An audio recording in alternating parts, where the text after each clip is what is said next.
தேசிய குற்ற ஆவணக் காப்பகம் NCRP வெளியிட்டுள்ள தரவுகளின்படி 2024ஆம் ஆண்டில் தில்லியில் 17,567 பேர் காணாமல் போயுள்ளனர். இதில் 7,911 ஆண்கள் மற்றும் 9,656 பெண்கள் அடங்குவர். முந்தைய ஆண்டுகளையும் சேர்த்து தில்லியில் காணாமல் போனவர்களின் மொத்த எண்ணிக்கை 55,939 ஆக உள்ளது.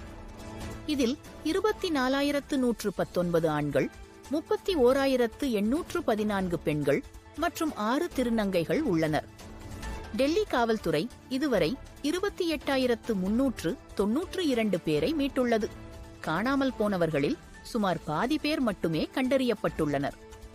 குறிப்பாக 2024 இறுதி வரை 11,937 ஆண்கள் மற்றும் 15,606 பெண்களை இன்னும் கண்டறிய முடியவில்லை. சிறுவர்களின் மீட்பு விகிதம் 63.6%, சிறுமிகளின் மீட்பு விகிதம் 61.9%ஆகவும் பதிவாகியுள்ளது. நிலுவையில் உள்ள 10,843 காணாமல் போன குழந்தைகளில் 6,762 பேர் மீட்கப்பட்டுள்ளனர்.